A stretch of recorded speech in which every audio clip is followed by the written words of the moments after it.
housing forms other than single family detached.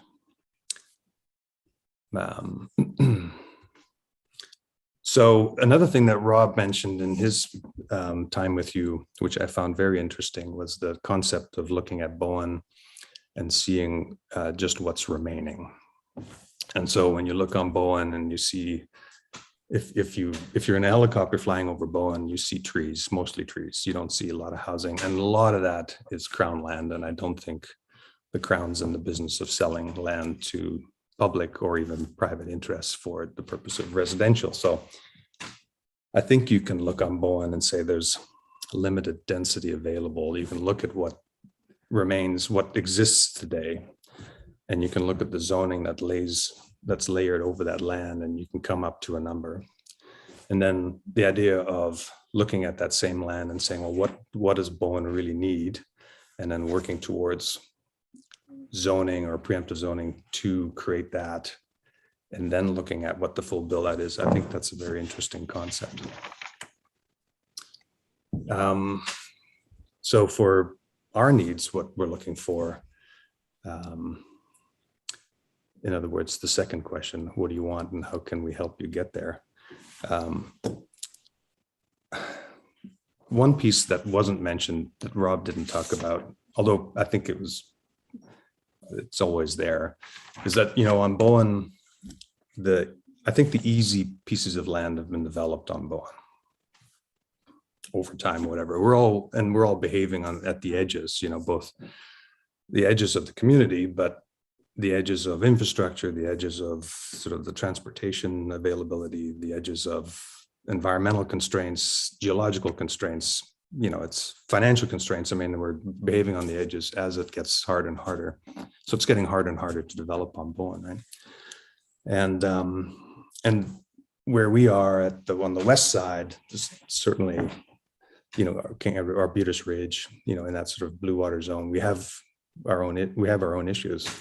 And so the idea of going into co-housing, the idea of going into alternate housing forms for me is kind of paramount. And I don't really relish the idea of doing more single family housing with all of the infrastructure that comes with it, the building of roads for 20 or 30 lots, as opposed to driveways for multifamily. And so I guess the one thing that I would say, what do we need to get there, is that there's been this sort of sense of, and it's, I can't disagree with the planning, but the idea of there being areas of the island where zoning can be increased, densities can be increased, and land where it shouldn't be increased. And because I behave in an area that's typically seen as a donor area where densities could move away from, not be brought towards.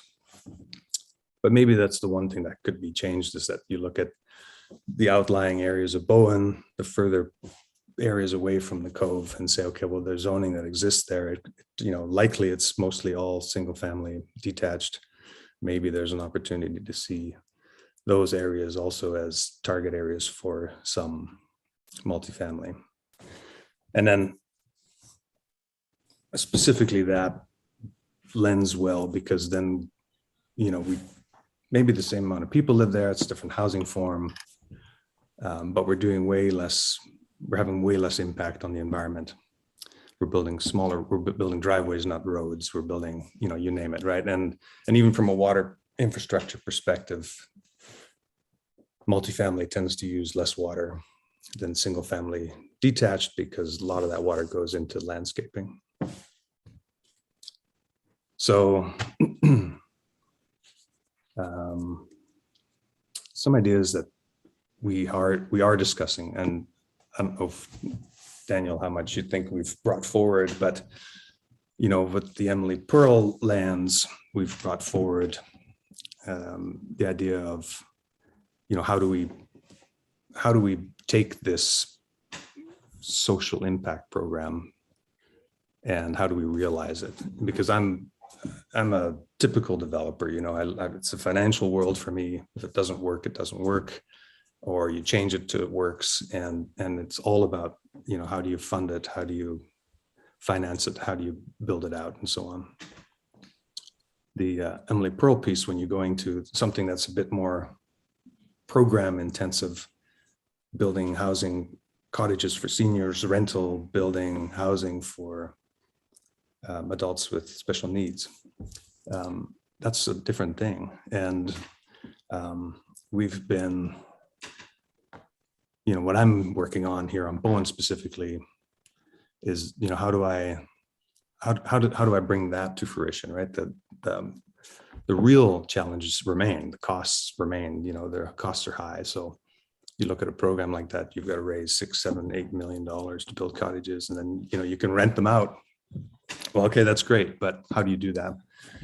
The project today, the way it looks, is, you know, we've got a 10-acre parcel, and it permits 14 cottages to be built on it. It permits common buildings for housing, kitchens, common cooking areas, gardens for, you know, that sort of shared land, work the land thing.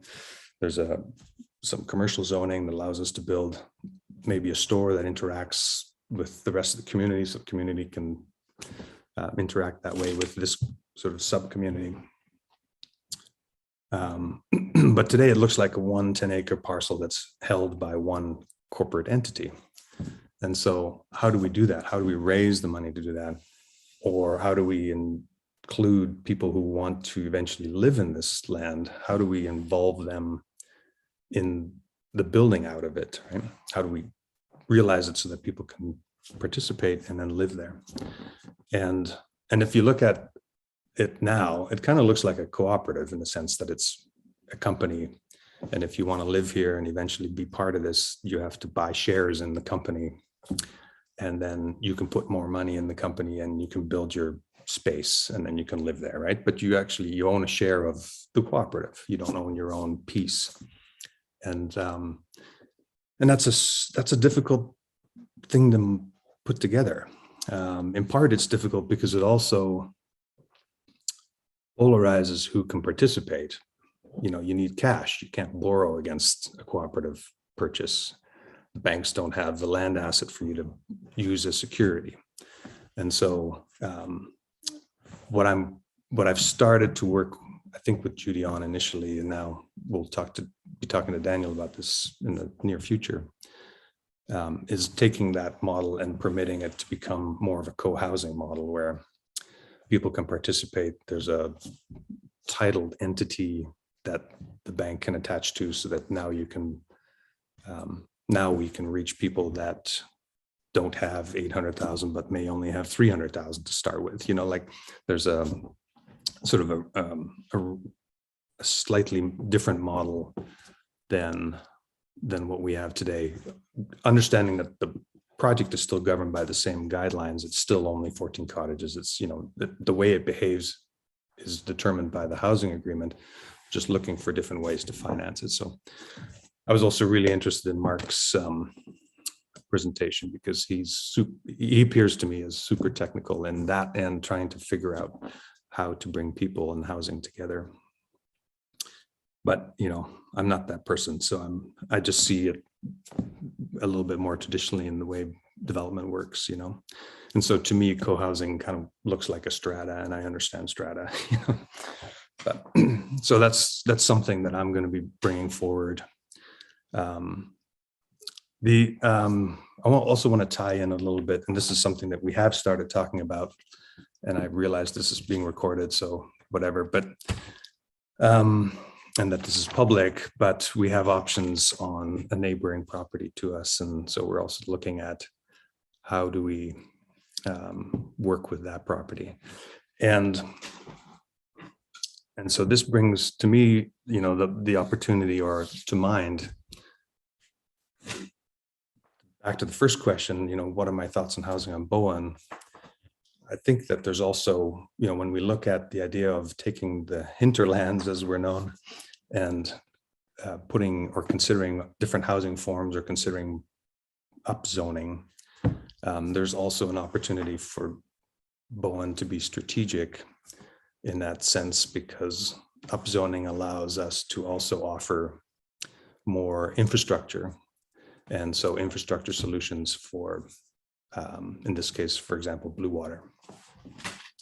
So here you've got a piece of land with some density on it. It's all single family, detached type product, super difficult to put together and build. Yet maybe there's a multifamily solution there that allows us to not build the roads and then put that money towards infrastructure that can then bring water to blue water. Strategic stuff that, it isn't just housing forms that Bowen needs. It's also infrastructure that Bowen needs. And those two could be used sort of hand in glove to further what might be possible there. So those are the kind of the couple of things that I'm working on. And so, what do I see that can be improved? I think that just the fact that you're having these opportunities for people like me to talk, and that you're considering this and that you're open to that, that's all tells me that nothing needs to be improved. It's all on the right track, right? You're considering it. Your planning is great. Rob talked about timing for permits, timing, it's just, it feels like we behave in a normal world here on Bowen, which maybe not the case in some other places. Again, being aware that this is public recording. But yeah, and so that's, I've talked a little bit about our project, and I threw stuff I gave you in advance on some slides. Maybe if we can talk a little bit, I can give you a sense of what Arbutus Ridge is about today and where we're at.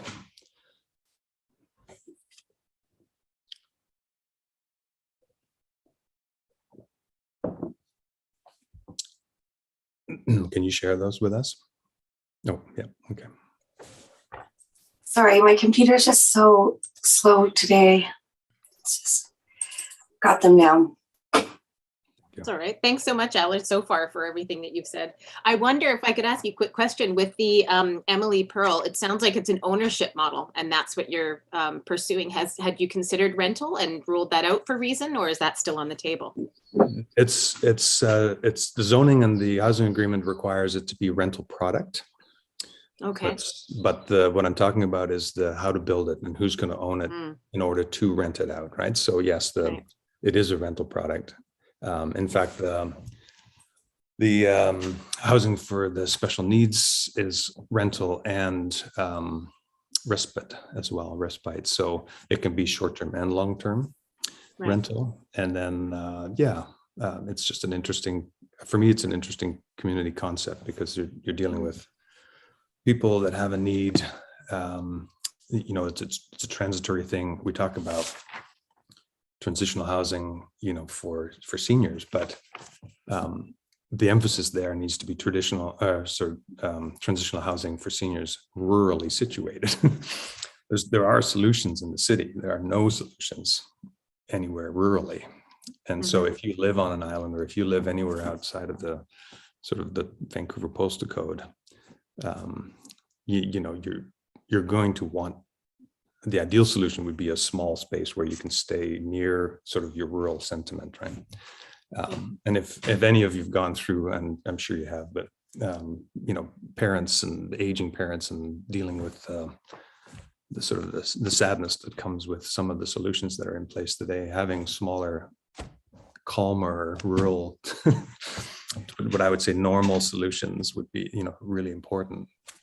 And I'm lucky that I'm in a position where I work, my work allows me to create these spaces, at least allows me to set aside the land and then work towards the zoning. So the kind of that part of it, build it. But then the next piece is what does it actually look like from an ownership perspective, right? Because we can build and rent out and be some of that. But in the case of special needs programming, it's more about the programming, right? Because I'm a sort of developer. I'm not a chef or a cook, or I don't, take care. So you have to create associations or boards of people that are willing to govern that, and then put those people in place. And what I think is interesting about the Emily Pearl project is that it's a small thing. It's, there's 15 structures, whoever ends up living there. But the programming for the special needs adults allows the rental seniors to participate fully or not at all, or some grayscale in between, right? So if you're, and the definition of senior on Bowen, I think, is like 55 and over. So that's all great. So if you're living there and you want to participate in helping with the project, so if you like growing your own vegetables and you like participating in that end, you can. If you want to participate even on just the weekly grocery shopping, or if you want to take full advantage of meals being prepared, or if you need a turn down service, it's all there, right? Like, it's from start to finish. So I think that's symbiotic. It works. It should work. Yeah. And so yeah. No, it sounds great. It's a wonderful vision. And if you ever wanted to, some of that sparked some ideas. I've made a lot of contacts in the affordable housing world and the nonprofit world. So if you ever wanted to, offline, we could have a chat and I might be able to put you in touch with some people. And even if just to chat about how they funded things and how they got sort of those things built and programming and everything. And I know as Birch, we've recently entered into a partnership with a more established nonprofit housing organization who are helping us along with getting our goal built. So there's lots of options out there. And like you say, you're good at this one part. There's other people out there who are really good at the other part. So if I can help at all, make some connections, please let me know. But it sounds fantastic. Steph, are you ready with those slides? That was just a filler because I was trying while Steph was getting. Yeah, the affordable housing, I mean, that's all just a mystery to me. I have no idea how to do that. So just a few slides, that gives you the sense of the area that was being developed. There's a triangle piece just to the right there of our King Edward Bay local service area, and that's a neighboring property. That's Ian Stewart's land. So that's where we are, King Edward Bay to the west, Blue Water to the north, Bowen Bay to the south. If you do the next slide. That's we did a watercolor of what we think the 10-acre property looks like. So at the very bottom, we've got the transition, sort of the way the public reaches and interacts with this community through the commercial area, and then over into the farm area, likely some sort of ability to eat there or visit. There's be a small animal type of farm concept. So the idea of bringing families into that area to engage. We've got some bigger structures, a barn on the left and a common house on the right, and then further up into there's an elevated area to the community, and that's where we would build the smaller cottages. And cottages for us in this setting would be 800, 900 square foot to maybe 1200 square foot. And then as the road carries on up, you can see that it reconnects. And so that's the private entrance to the development, and below is the public entrance to the development. And that's all sort of set on 10 acres and surrounded by park and playgrounds. And to the right of the main road is the main development, sort of the typical development. If they're in the next slide. And this is where you can see, at the very top, lot 1, lot 2 is a very early subdivision.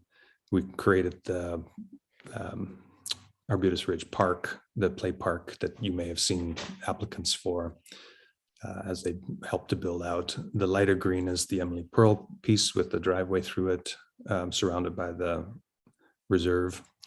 Lots 8, 9, 10, 11, 12, 13, 14 have been created. And what we're in construction now are phase 3, which is the SL1, 2, 3, all the way to 19. The layout's a little different. We're doing a phase 3, and it's only 9 lots at this time. And then we have a phase 4 above that. So that section that's showing 1 through 19 has been cut into 2 phases. And that's really where we're at. Those are the sort of traditional lots that you've seen in King Edward Bay, half-acre to 1 acre lots, some views, not too many views, mostly forested. And then the next slide, we've shown a few of the sort of natural features that are interesting. A couple of, one thing we did with Arbutus Ridge, because it's different product from King Edward Bay. It's not, King Edward Bay, everybody has a view. At Arbutus Ridge, very few people have views, so we've created the view spots to be common property and park, dedicated to the community. And so these special spots are then able for everybody to make use of and get a sense of that. And I think I had some other slides, but they may not be as relevant. Yeah, just view from the lookouts. Arbutus trees, yeah, housing. Thanks, Steph.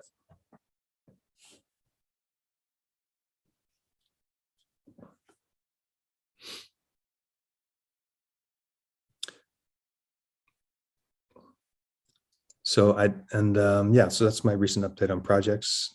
Timeline for us to talk with Daniel has started. We're talking now about potentially doing something for Blue Water, and I will be talking again, and I'm sure you'll be seeing from us the potential of shifting co-op concept to co-housing concept for the Emily Pearl lands, and there may be something coming from us as it relates to taking single family detached to multifamily, but that's presupposing on a lot of discussion we still have to have. So yeah. Well, thank you so much. I think that was really informative, and I definitely have a really good grasp on where, especially Arbutus Ridge and the Emily Pearl project. It sounds fantastic. Does anybody on the committee have any questions or anything for Allard before we let him go? Fritz? Yeah, I have a question. Earlier in the Housing Advisory Committee, we thought about this densification of neighborhoods, putting, as you were explaining. And I thought that what you notice, for instance, in Vancouver, that a lot of people want to stay in the neighborhood and they're quite willing to buy a unit in the neighborhood.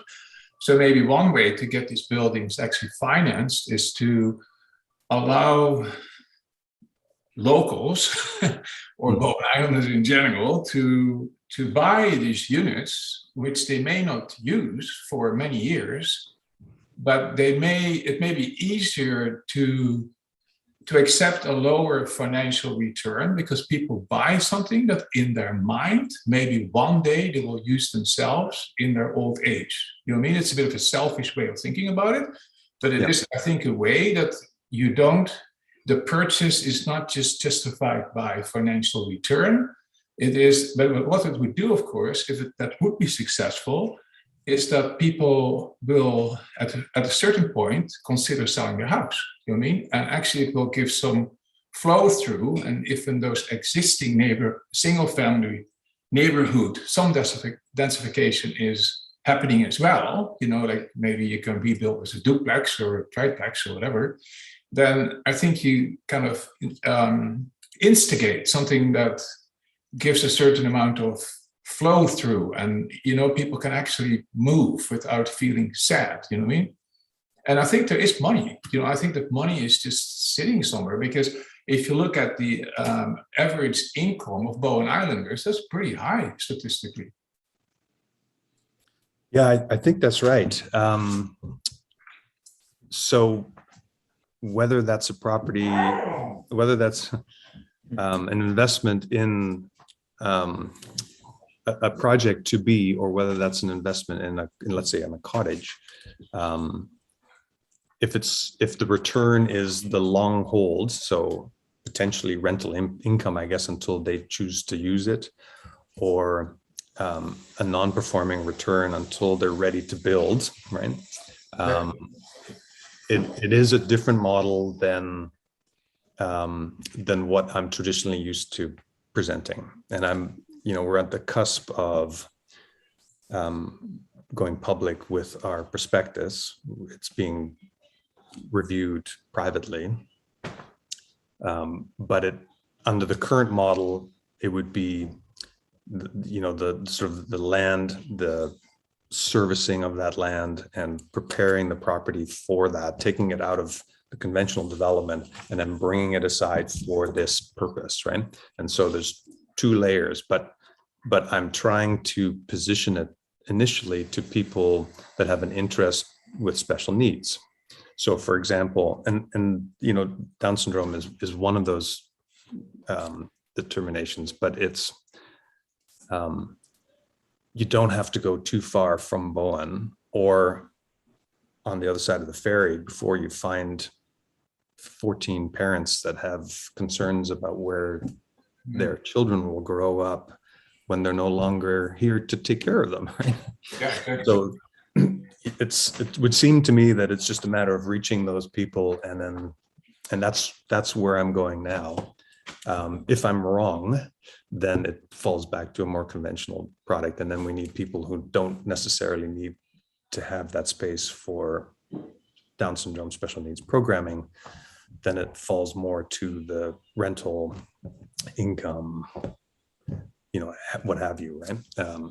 Everybody is interested in having the transitional space for retirement. Mm-hmm. That's just, everybody wants that. Small, large, it doesn't matter. Even if you just want to hold it so that you can provide that service as a rental for others, as an income provider, it's still, everybody wants one, right? So I don't think that's, I think you're absolutely right with that. Right now, we're just trying to be very specific with that. Yeah, but I meant more in general, right? For every neighborhood on Bowen where people feel comfortable and like to stay, and if there's some locations where some modest, forms of multifamily can be developed, and if you can actually find the financing that way and create, a reasonable rent for people who need it now that don't have the capital, to me that makes total sense. Yeah, I agree. Thank you. Michael, go ahead, please. Allard, by the way, thank you very much for the presentation. You piqued my interest when you talked about buying shares.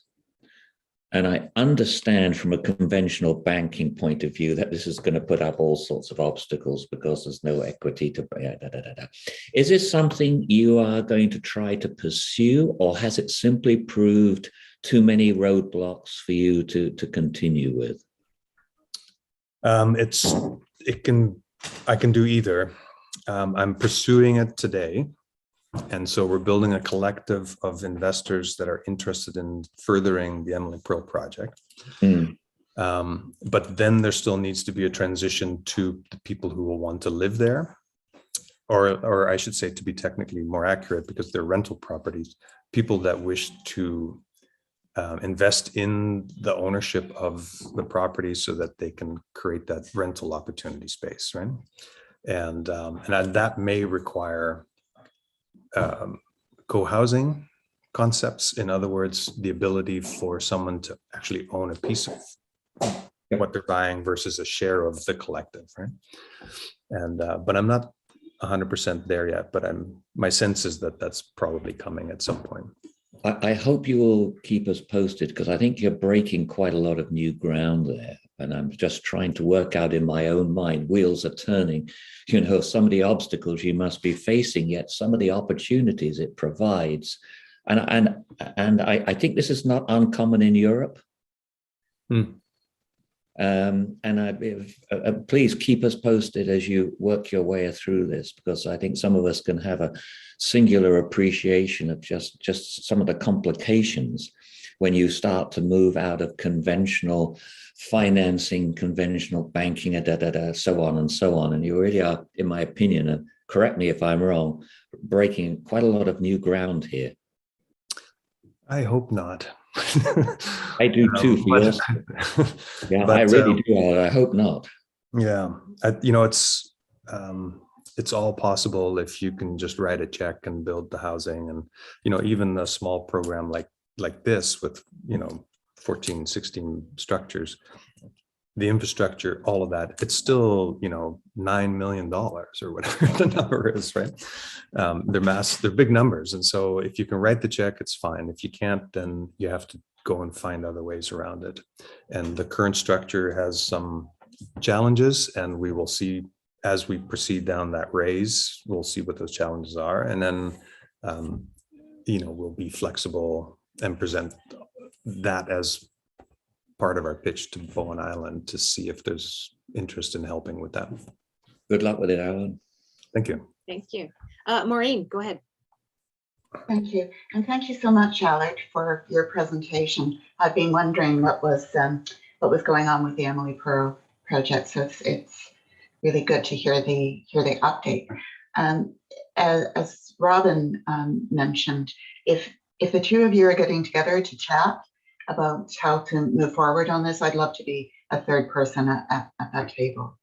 And then the second is just I'm trying to get a fix on the projected timelines for some of the things that you have talked about. Do you have a sense of when you would like to break ground on Emily Pearl? Like, what are you thinking, ideally? So it's development. So it's development on Bowen. It tends to move at a different pace, right? There's a lot of complications to creating the infrastructure. And so we've been at it for a bunch of years, right? After my rezoning, after I sold the property, it took another year. We did a subdivision, then, that was sold, and then we did another subdivision. So it just all ends up. But what's happened along the way is that this 10-acre property is now by default and by circumstances been serviced. So it now has frontage on a municipal road. It has a water system that's attached to it. The driveways are there, the hydro's there. So now, as of last year, now is the time that it's sort of first opportunity, is to exist as a standalone 10-acre parcel that's been serviced. Now is the time that that's possible. In the next 2 or 3 months, we're going to do the raise to take it to the next step. And so this is the year where we're going to start seeing, you're going to start seeing applications for, further infrastructure to be built, likely the first 1 or 2 homes to be built. This is the first sort of time for us where it's actually been possible. It depends on the interest. But I think it's 2022 and 2023 for the first few cottages and the first house, and so on. Okay, thank you. Excellent. Okay, we should probably move on with our agenda unless anybody has any burning questions that they really want Allard to answer while he's here with us. But no, looking like we don't. Okay, well, thank you so much, everyone. Allard. Really appreciate your time, and it was really insightful. Thank you so much. Thanks. Bye-bye. Yeah, bye-bye. Okay, let me pull up my agenda here. So that was excellent. The next thing that we have is council referrals for information. Do we want to, we do have 15 minutes. So Maureen, you're up with results of the Island Survey 2021.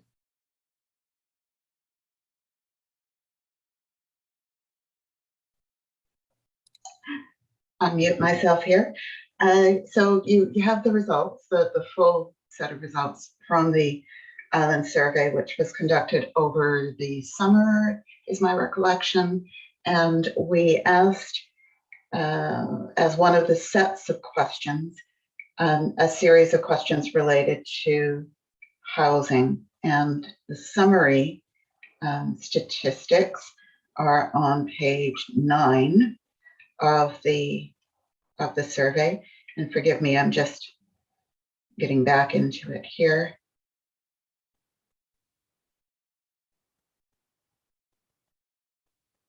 And Maureen, is that the 90-page staff report? Is that what we're looking at, or is it something else? Yes, it is.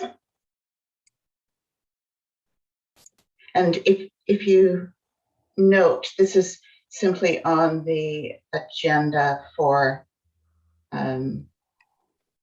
information. Oh, okay. So yeah, maybe we can just look at it quickly together and then we can keep going. But okay, but there is a set of questions that does go to housing questions. Yeah. So there's On page 9, there's a summary of the results. And the questions, the first set of questions deal with the perceived importance of some element of housing and the degree of satisfaction. And we have data here from 3 years, 2018, 2019, and 2021. And the ranking is on scale of 1 to 5. So the first item, if you're following along, and I won't go through each of these, we could maybe just pause if there are some points that you want to bring up. So the first point has to do with the importance of diverse housing types. And what you'll see is that the ranking has been pretty consistent over the last 3 surveys. And that trend carries through with most of the other points as well. So we've looked at diverse housing types, affordability, municipal support for housing types. It was important to get a sense of how supportive the community was, of greater involvement in housing issues. I can share this, Maureen, if you want. That'd be great. Thank you. Could you? Yeah, that'd be great, Steph. Thank you.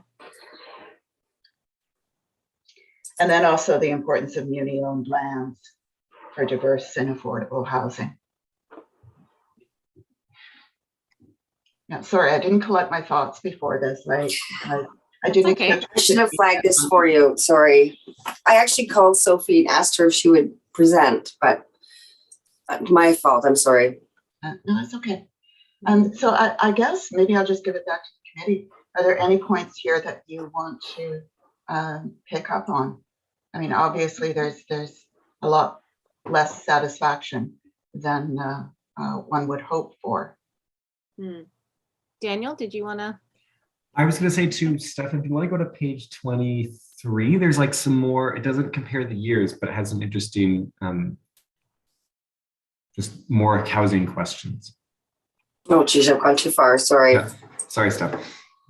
No, it's okay. It's this one. Yeah. So you're going to ask, do we need more housing on Bowen? So there's 2/3 would say yes, and 1/4 would say no. People find important diversity of housing types.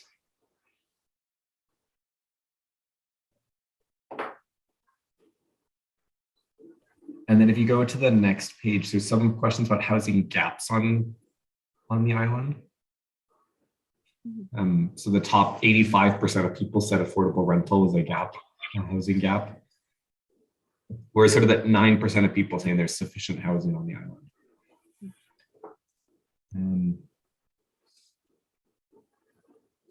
Do you remember what other? Yeah. And then just question 33, I found it interesting to see what housing types are needed, and the top response being tiny homes. But attached multifamily, 54% of people saying that we need attached multifamily on Bowen, which, it's not something we always hear when we do consultation or rezoning, so it's interesting. Whereas just 22% saying we need single detached.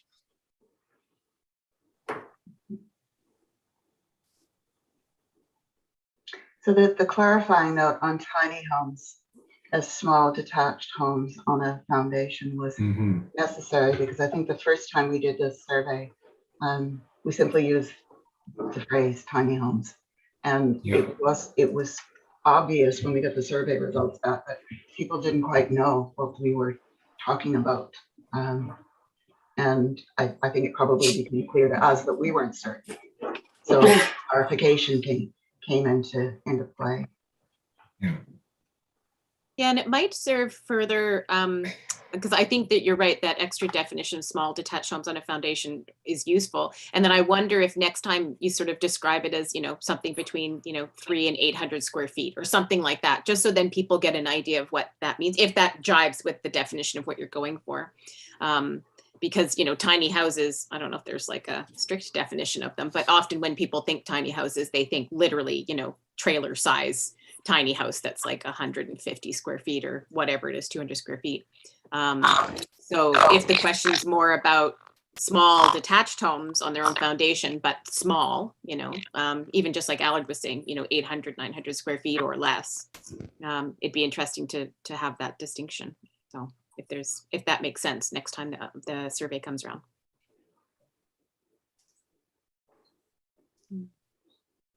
But yeah, I mean, it's, I don't know what anybody else on the committee thinks. It certainly none of it's a surprise. I think it's nice to see that, you know, the vast majority of the people taking the survey anyways are on board with, I think, what we as a committee also see. And the question 35 of the seasonal short-term rentals affecting availability. We don't have the data yet on that from our business licensing, in part because there just hasn't been a long enough period where the Airbnbs and other short-term rentals have been, you know, fully operational. But that impression on the part of the majority of the community that it does have an impact has been consistent through all of these surveys. And number 37 is also telling about how people feel in the security of their home. I'm glad to see that, you know, if you add up the somewhat secure and very secure, that's a pretty decent number. That's what, 75%. But there's 20% of people who feel somewhat insecure or very insecure in their housing. So 20%, you know, that's not an insignificant number of people who are carrying the stress of not having secure housing. Mm-hmm. I'm a bit surprised by 38, that it's 10%. Mm-hmm. Clearly stating that they're having difficulty. And the sample size for this this survey is quite a bit smaller than in prior years by a couple of hundred respondents. So I'm not sure, and it was open for a significantly longer period of time. So the sort of response to that, when you're trying to interpret what does that mean, could very well be that those who were having difficulty have moved on. Well, and I guess maybe to interpret that differently, because 60% aren't looking for housing. So of the 40% that are looking, a quarter of them are having trouble finding appropriate in them. So I think maybe that's the more telling statistic. Mm-hmm. Yeah. Okay, well, I think this is useful. So yeah, if the committee wants to, you know, there's actually quite a few housing questions here. And if you want to peruse through that, and if there's anything that we think's worth bringing back to the committee's attention, and or anything in there that's really helpful. But I think it's good to have these, and I think it's good to have them, you know, year over year, or however often it is that we have them, to see those trends. Yeah. Okay, any questions or further thoughts? Just the question 42 is about, you know, if there were other housing options, would you move? And 1 in 5 respondents said that they would. Mm-hmm. And I think that really speaks to the goal of increasing the diversity of housing types. Yeah, definitely. Okay, great. Did anybody else want to have comments or thoughts? No, seeing none. Okay. Anything else? There's a council referral dated November 8th. I'm sorry, I just glanced at this earlier, so I'm not sure. We need to look at that more closely. Steph, that's page 7 in our agenda. That's just the excerpt from the minutes about the survey. Oh, okay, great. So that's easy.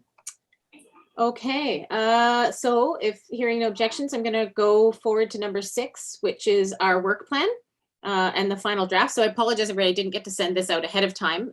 There were not many changes.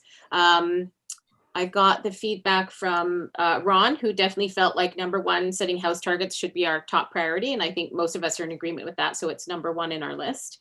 And then maybe, actually, am I allowed to share my screen? Steph, yeah, okay, all right, let me see what I can do here with my messy screen. The only real change I think that happened, and forgive me if I've missed any comments, everybody, Michael and I had a conversation and we just sort of wordsmithed a little bit in here. So changes to the land use bylaw to be considered by next council, because I think we'd sort of made it clear that we felt that was going to be later in the year. And the words that the sentence we changed on B is focused review of the land use bylaw to find constraints and opportunities for actionable items to recommend to council, tools to be explored and researched. And then we list the different ones. So just a little bit of tweaking of some of the words there. So unless anybody has any comments or thoughts on the rest of it, hopefully we can adopt our work plan. Is anybody, sorry, I can't see everybody, so you'll have to speak up if there's any comments. Anybody had any thoughts or comments? No, seeing none. No, okay. So I'll take that away. So has anybody moved to accept our work plan for 2022? Can I move? Okay, Fritz is moving it. Can I second it? I'll second it. So we have our work plan for 2022, and hopefully we'll also leave it open that we may get additional direction from council after they've done their strategic planning session. Michael, Maureen, do you know when is the strategic planning session for council? The date hasn't been established yet. My expectation is it'll be in January. Okay, so sometime in January. So there may be some further direction that comes out after that, but I don't think it will take us too far off course. It may be just we get some more direction or more priorities from council then. So we'll leave that open. So the other thing that I wanted to talk about while we're all, yes. Oh yeah, sorry. With our Affordable Housing Reserve Fund, there was a suggested revision from Councillor Morse that she brought something to Daniel and my attention, and it was to add in a line in the policy. I don't want to go into the details right now, but Daniel, I'd like to bring that back to this committee for consideration. It's a small but important change to the reserve fund. And actually, I can get the wording.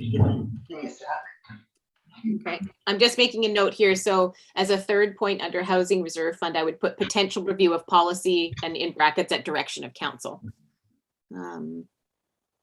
Yeah, and Allison's point was simply that developers were going to be looking at the policy before they're likely to look at the OCP. Anyway, we'll get that on our next agenda because it's I think an easy fix. Okay, great. That looks good. Okay, so if we've got that adopted, the only thing that I wanted to maybe do is see if people were interested in, forming small subcommittees, or are people keen to get going on things? I know it's like the worst time of year probably to do things, but I don't know. We haven't set our next meeting, so we can do that as well before we finish today. But if is anybody chomping at the bit that wants to, start doing some research or put things together on any number of these, speak up now and let us know. And if you want to get going on things, otherwise, maybe that could be something we do at our January meeting, is sort of tackling these and seeing who wants to sort of take the lead on a couple of them and how we move them forward and try to get some of these accomplished next year. Yeah, Ron, yeah, go ahead.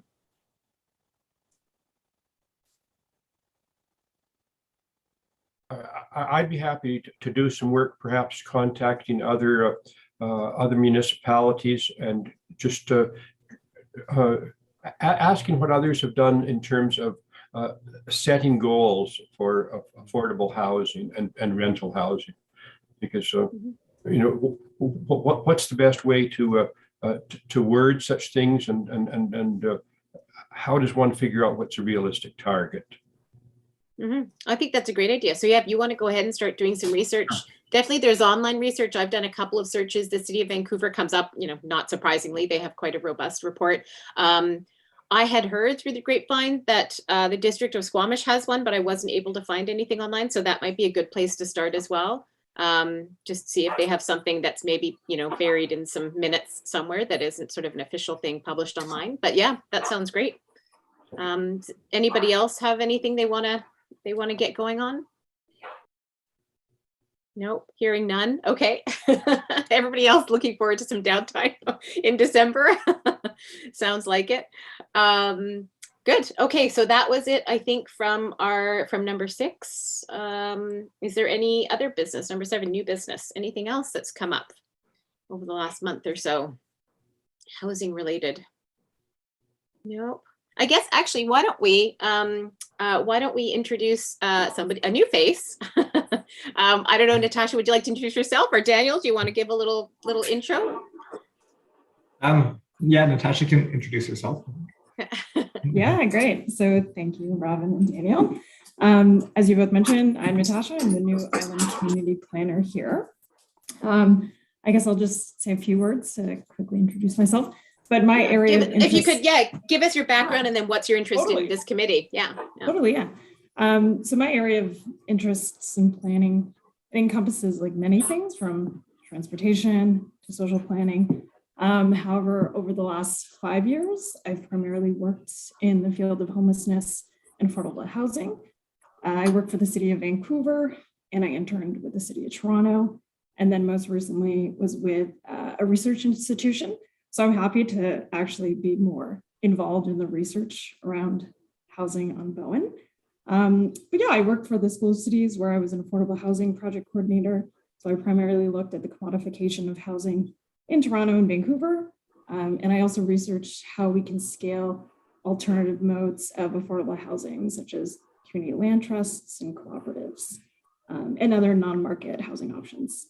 So yeah, happy to be here. Look forward to fantastic meeting everyone. Yeah. Okay. Well, maybe we could have you do a presentation or something in future. Yeah, no, I know I'm happy to.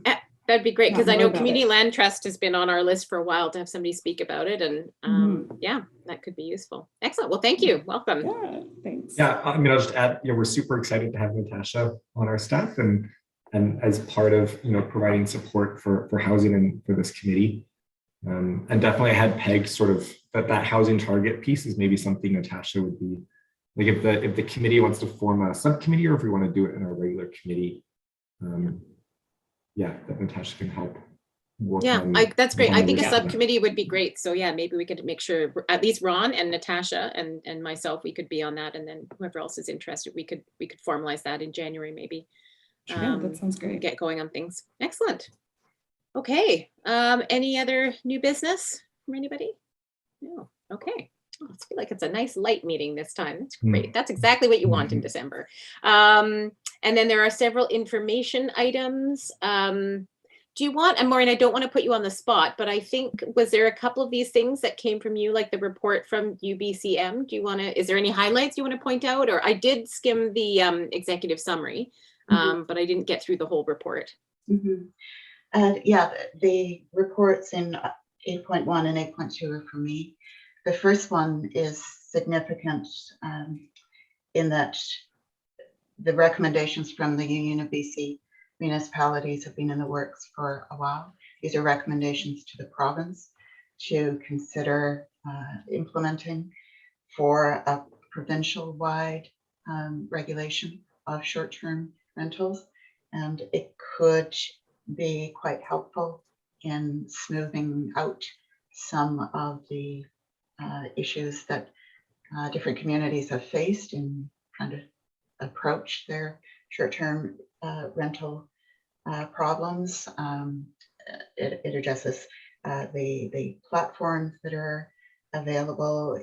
It addresses potential enforcement strategies, and it will probably take a couple of years to make its way through the various processes that it has to go through, but it's been on the books for UBCM for I think 2 years now to get these recommendations to the province, and we'll see. UBCM, it comes up again. The conference comes up again in September, and generally there's updates on this kind of work at that time. It may also be helpful as far as the introduction of the MRDT, the Municipal Regional District has, in helping communities that don't have that move towards having it without the hurdles that are currently in place to get it established. The second report is from the Community Development Institute at the University of Northern British Columbia. And it's an institute that produces on a fairly regular basis webinars and training workshops and reports on non-metropolitan British Columbia. And the findings in those rural areas about things like the structure of the population, the population pyramid and how that has changed, the degree of mobility in those communities. And the most recent webinar that they hosted dealt with migration from the metropolitan areas into the non-metropolitan areas and the impact that that was having on housing affordability in the non-metropolitan areas. I mean, basically the prices were all going up as people were leaving the city. And the folks who live in those non-metropolitan areas don't have the same kind of mobility because of lack of diversity in housing stock, but also that ordinarily the price of their homes doesn't allow them to take up sufficient equity to make the move back into a metropolitan area. So the perspective is really interesting and I think relevant for Bowen, and the reports are worth the skim. It alerts you very quickly to the kinds of things that we should be paying attention to, as a housing committee. Excellent. So I think that's it. Yeah, no, thank you so much for bringing those forward. Okay, so setting our next meeting, and we're actually just finishing hopefully right on time, despite our technical issues. And thank you, staff, for working through those. I can imagine that's a stressful start to your Monday morning, having to deal with technical issues first thing off. Okay, so we've been doing either Mondays or Fridays seem to be the best for most people. So if we looked to, mid-January, the week of the 10th or the 17th, is there anything in particular that works for people or doesn't? Like, for example, would Monday the 17th work for people? Yes. Yeah. So same time, 9:30? Is that a council day? I just don't have that on my calendar yet. Out of I think curiosity. council's the 10th, I think. The 10th, okay. Oh, Michael, you're muted. Sorry, I have it down as the 10th, just based on the second, based on the second Monday of the month. So I know that Hope is sending out those official dates, an invitation. I know she's in the process of doing that. So hopefully we'll get that formalized. But I mean, if it is the 10th, that is an option as well. Because there is something about grouping these together, because then that day is kind of devoted to meetings, and it can be set aside. So I'm pretty open, Robyn, as far as whether it's the 10th or the 17th at the moment.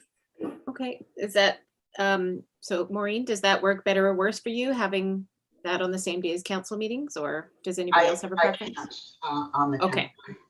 Okay. Work meeting. Other things. Okay, so let's stick with the 17th then, if that works. So 17th, 9:30, Steph? Does that work for you? Yeah, okay, yes. Excellent. So that's our next meeting. Well, thank you everybody so much for, it's been an interesting year, and but I'm so glad that we've gotten back to a regular schedule and we're getting things accomplished. And yeah, I think it's been really good to be back to meeting again regularly and getting through things. So, and welcome, Natasha. Glad to have you as part of the committee. So thanks, everybody. Have a wonderful December and holidays, whatever you celebrate. And I hope everybody has a little bit of a chance to have some downtime and rest. And we'll see you in January. Okay. Thank you. Okay, bye, Thank everybody. you. Thanks, Bye. Robyn. Yeah. Thanks a lot.